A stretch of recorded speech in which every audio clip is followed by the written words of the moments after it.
What is up, ladies and gentlemen? But most of all, you ladies out there, thanks for clicking on another episode of Break the Silence. I am your host, Cyborg. My Celtics are in shambles. Talk next. Split cow!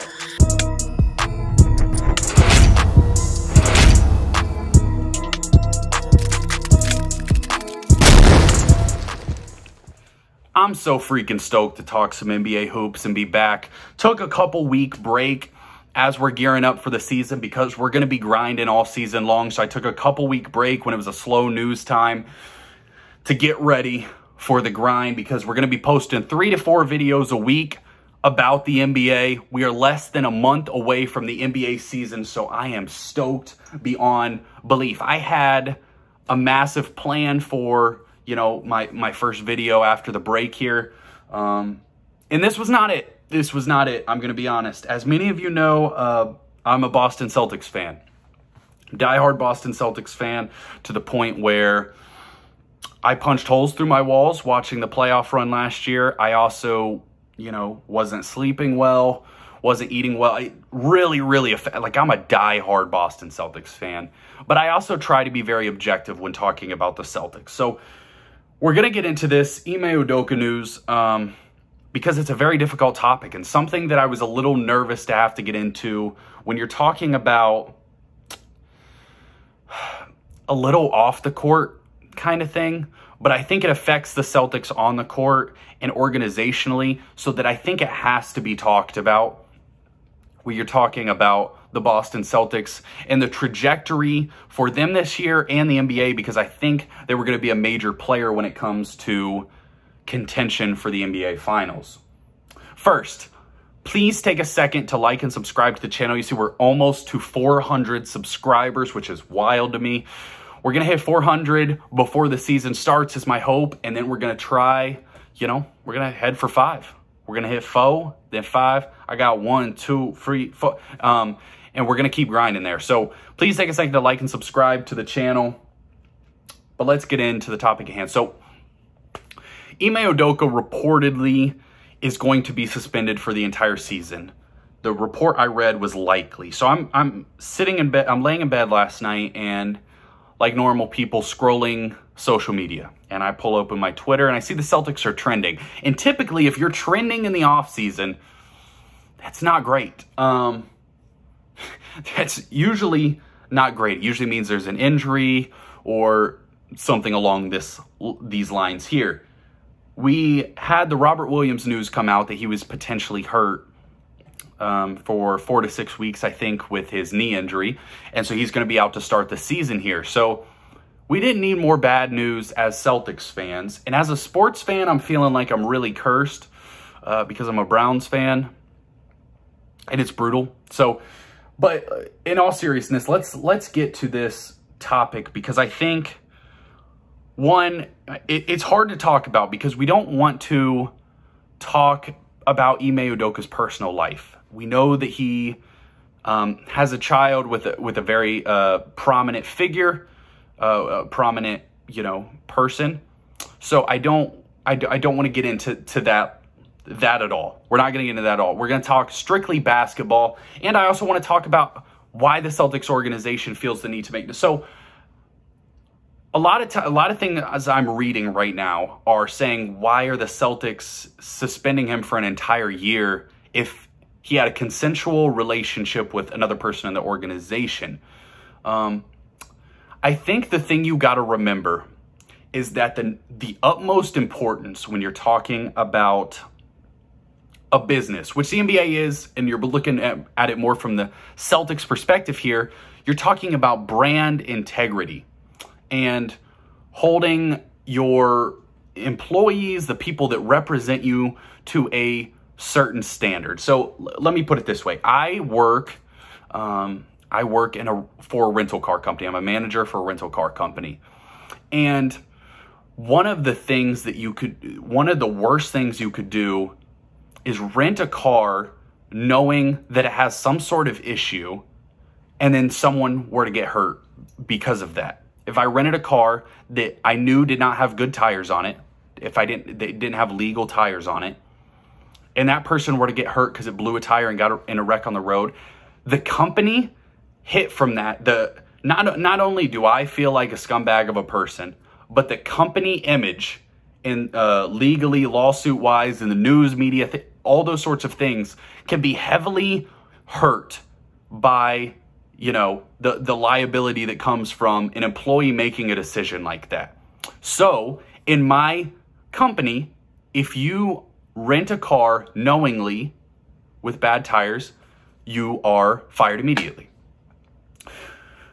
Obviously, this is not the exact same situation as the one I just described, but I think you get the point. When you're talking about the Celtics organization, if they were in a scenario in a couple years where Ime and this person, you know, kind of had a relationship, and let's say maybe it broke off 6 months from now, and this other person was then applying for some sort of promotion within the Celtics organization. Again, we don't know who the other person is. And I don't want to speculate. That's just, I hate that. But we're not going to speculate. But let's say that person didn't get the job and then claimed that Ime Udoka, someone in a position of power, was part of the reason she didn't get the job because of their relationship ended. It's a really, really terrible spot to put the Celtics organization in, especially if they weren't, theoretically, if they weren't aware of it. So that's why organizations have these kinds of rules, because when you're talking about someone like Ime Udoka, who's, you know, maybe the third, fourth most powerful person in the Celtics organization, you have to be very careful when it comes to relationships with employees that, you know, you could have some sort of say-so in their future. Legally, it could be a massive mess, and, you know, just even in the media. So that's why the Celtics had to take this so seriously. Because if Ime Udoka knew he couldn't be doing this, and he chose to anyway, unfortunately, there are repercussions that come with those decisions. Now, I want to make a couple things clear. It is reported that it was consensual, and I think that is important, especially in the world we live in where we hear so many things not being consensual.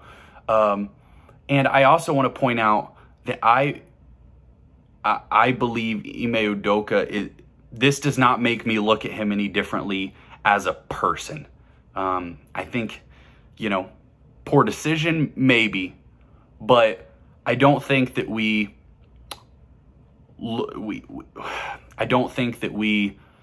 write Ime Udoka off, I guess is what I'm saying. I think, and I'm not even talking about basketball, I'm talking as a human. I don't think we should write Ime Udoka off. So let's move past that a little bit. I felt like it needed to be touched on, kind of the seriousness of it and why I think the Celtics are doing what they're doing when it comes to the potential suspension. But when you're talking about the Celtics themselves, I am terrified for what I'm seeing this offseason. When the distractions are through the roof, and the fact that they just made the NBA Finals makes everything that's happening a little emphasized. If this would have happened to the Charlotte Hornets coach or something like that, then it probably wouldn't have been as big of a deal. But for the Boston Celtics, the team that just made the NBA Finals, it's a massive, massive deal. Now, one thing that we see common in sports is the Super Bowl hangover, and it's super prevalent in football.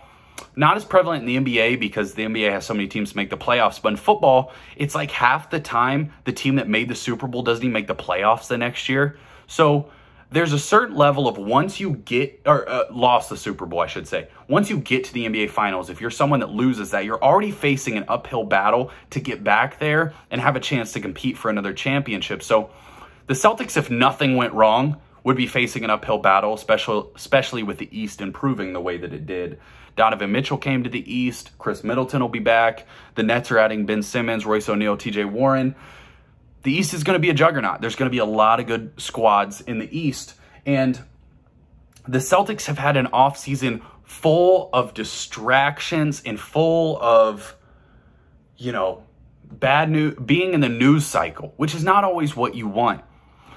the big report earlier in the year is that the Celtics were trying to trade Jaylen Brown for Kevin Durant, and Jaylen Brown then was like liking tweets saying that the Celtics don't respect Jaylen Brown, things of that nature. It's like, that's not how you want your offseason to be going. You want your stars to feel connected. You want them to feel supported. You want them to come into the season with confidence, ready to start a new year without the distractions of, am I going to be traded?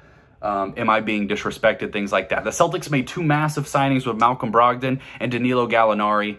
And then Danilo Gallinari gets hurt out for the year playing overseas. I forget the name of the tournament, but for his country. And then Robert Williams news announced that he is going to be out to start the season with a knee injury.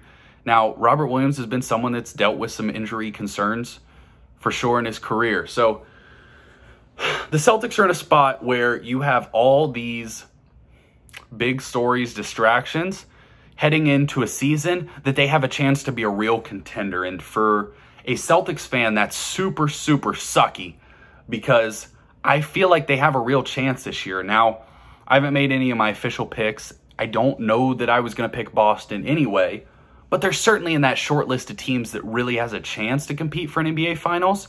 And if your coach is out, the other thing you've got to remember is our assistant coach went to Utah, and he's now the head coach of the Utah Jazz. So the Celtics potentially could be without their coach, without their center.